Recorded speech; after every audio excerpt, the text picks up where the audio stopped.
E é o seguinte, falei no início do programa que toda segunda-feira a gente fala aqui sobre educação.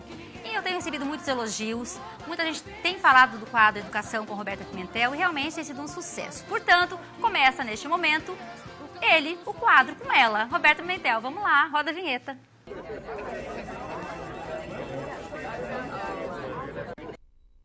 Bom dia, Gisele. Bom dia para você que nos assiste. Estamos aqui hoje para falar sobre transferência que os nossos filhos fazem entre família e escola. Quer dizer, aquilo que é vivido no ambiente familiar, que as crianças assimilam, principalmente em termos de relacionamento com o pai, relacionamento com a mãe, e aquilo que eles levam para transferir com professores, com colegas. E vamos pensar nesse tema sobre a questão por que bons exemplos dos pais não são tão suficientes como muitas vezes pensamos. Se eu estou dando bons exemplos, com certeza conseguirei um resultado bacana na educação dos filhos. E nem sempre os bons exemplos dão todo o alicerce que é necessário. Com certeza, Gisele, todo o pessoal aqui do programa e você que nos assiste já deve ter visto aquelas charges ou campanhas da mudança que nós temos hoje em dia, onde crianças com uma cara bem brava enfrentando o professor e os pais indo em defesa dos filhos. Hoje existe muita essa reflexão em cima de algumas inversões de valores. Antigamente era o professor que educava, que tinha autoridade, né? E hoje em dia existe muita reflexão em cima disso, do ponto de vista de que a sociedade mudou, a família mudou, e isso tudo, com certeza, muda a estrutura de relacionamento entre as pessoas.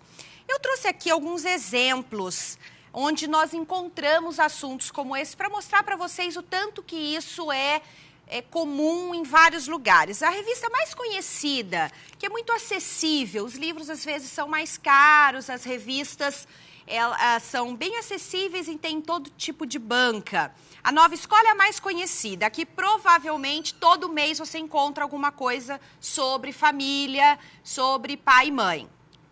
Mas não é só a Nova Escola, essa é a minha intuição hoje aqui, mostrar para vocês que além da Nova Escola, nós temos, por exemplo, a revista Educação.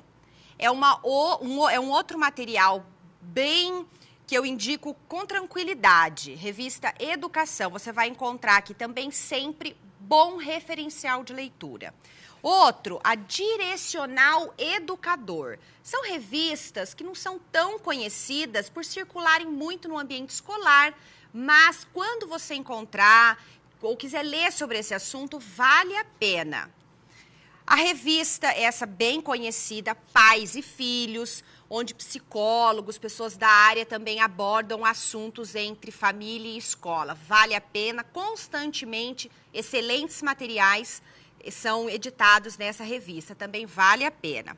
E uma outra que recentemente chamou bastante a minha atenção, que eu gostei muito, é a revista Aprendizagem, que fez, desde o mês passado e esse mês novamente, uma abordagem bem ampla sobre a família, a escola e a sociedade. Bom, porém, não é um assunto novo, né? Falar sobre família, escola e sociedade é um assunto que vem sendo tratado há um bom tempo. E o que nós aqui hoje podemos falar, então, a mais? Eu trago para vocês a questão da transferência. Guardem essa palavrinha para sempre. Transferência é aquilo que o seu filho ou que a sua filha faz, daquilo que ela aprendeu em casa e que ela leva para a sua vida social.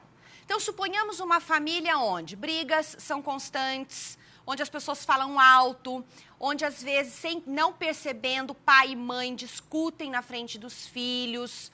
Enfim, uma família onde o ambiente é um pouco pesado e as brigas são constantes. Eu tenho como pensar que essa criança tem estrutura para não transferir isso para o ambiente de amigos ou para o ambiente com os professores? É muito difícil, até porque as crianças não têm a maturidade emocional suficiente para não fazer essa transferência.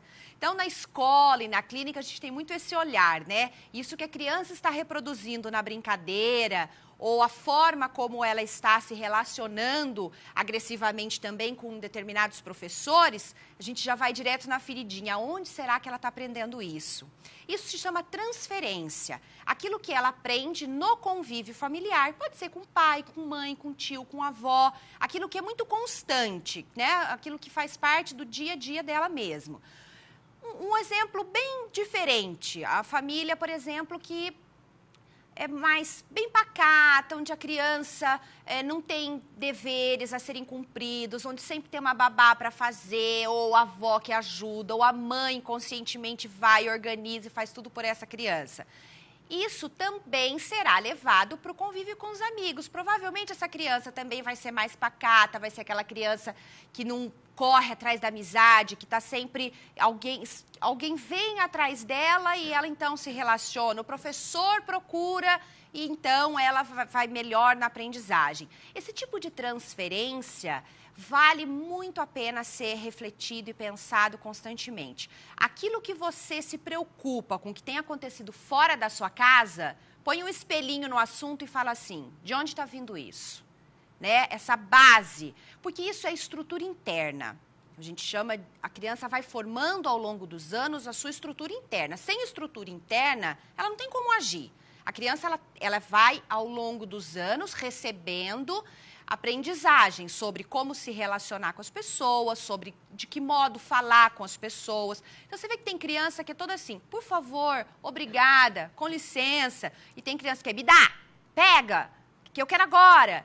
Isso tudo faz parte do que ela costuma em casa, não tem outra receitinha, né? Aquilo que ela vive muito no ambiente familiar, ela reproduz na sociedade. Então, eu gostaria de fazer esse alerta para vocês, deixar essa questão em destaque, porque hoje nós temos visto uma questão muito grande que é chamada de umbigocentrismo. O que é o umbigocentrismo? É aquela criança que olha muito para ela mesma, né? É aquela criança que é incapaz de se colocar no lugar do outro. Aquela criança que agride uma zeladora, por exemplo, joga um lixo no chão do pátio, a zeladora vem conversar com ele fala assim, mas é sua função, você paga para isso. Vocês acham que isso é difícil de acontecer? Não. Tem sido cada vez mais frequente. As crianças estão conseguindo argumentar os professores, desafiá-los em níveis que estão nos preocupando bastante. Nós víamos isso com muito menos frequência antigamente. Não há, claro, um único ponto a ser refletido. Sempre há o lado, claro, a escola às vezes comete seus erros, os professores, mas, de maneira exacerbada, temos presenciado um número maior de violência. O bullying é um exemplo disso. Livros, palestras sobre isso, é uma demanda. Aquilo que a sociedade vive, o que se transforma na sociedade, que é mais visível, vídeos de violência, alunos que filmam um colega agredindo o professor, tem vários no YouTube. Quer dizer que eles acham isso tão, talvez, comum, não sei se, né, poderíamos dizer dessa forma, mas chegam a postar como se aquilo fosse bacana, né? Não conseguem se colocar no lugar do outro, que é a questão da alteridade. Quer dizer, se eu não quero que façam isso comigo, eu não faço com o outro. E qual que é o cerne disso tudo? Escapar desse umbigocentrismo que alguns psicólogos estão colocando em seus livros, que eu acho bem interessante e fácil de pensar. Para a criança não olhar para ela mesma somente, agir de forma impulsiva e não ter medo da reação, não ter pena do que vai dizer para o outro, é necessário que ela, ao longo dos anos, viva no seu vínculo familiar questões que a levem a isso. E é por isso que eu disse no começo, eu fiz a pergunta, por que será que bons exemplos dos pais não bastam? Não adianta só o pai e a mãe serem honestos, serem transparentes no que fazem, darem exemplos de boa educação na mesa, de bons comportamentos. Isso tudo é fundamental, com certeza não pode faltar. Porém, não leva a criança a refletir sobre estar no lugar do outro, por exemplo. Não leva a criança a sentir que ela tem os seus direitos e os seus deveres. Então, na escola, é o meu dever, o meu saquinho do lixo, ir para o lixo e não para o chão, porque alguém recebe para limpar. Então, essa noção de valor A escola contribui nessa formação, mas isso é essencialmente algo para ser trabalhado pelas famílias.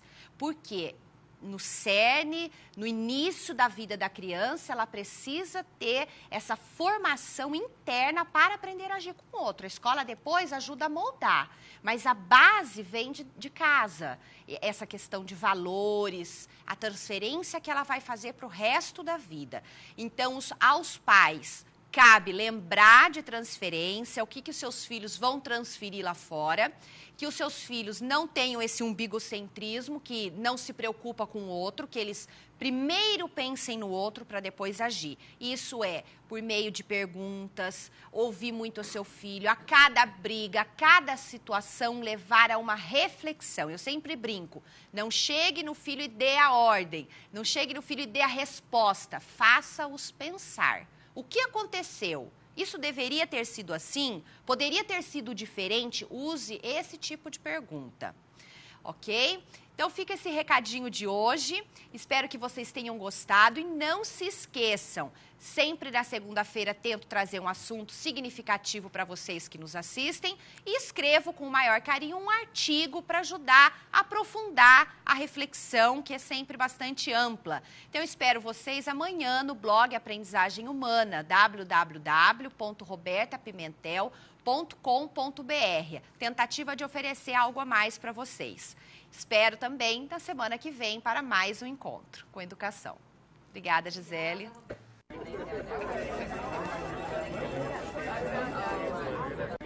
Na segunda-feira tem mais, com toda certeza.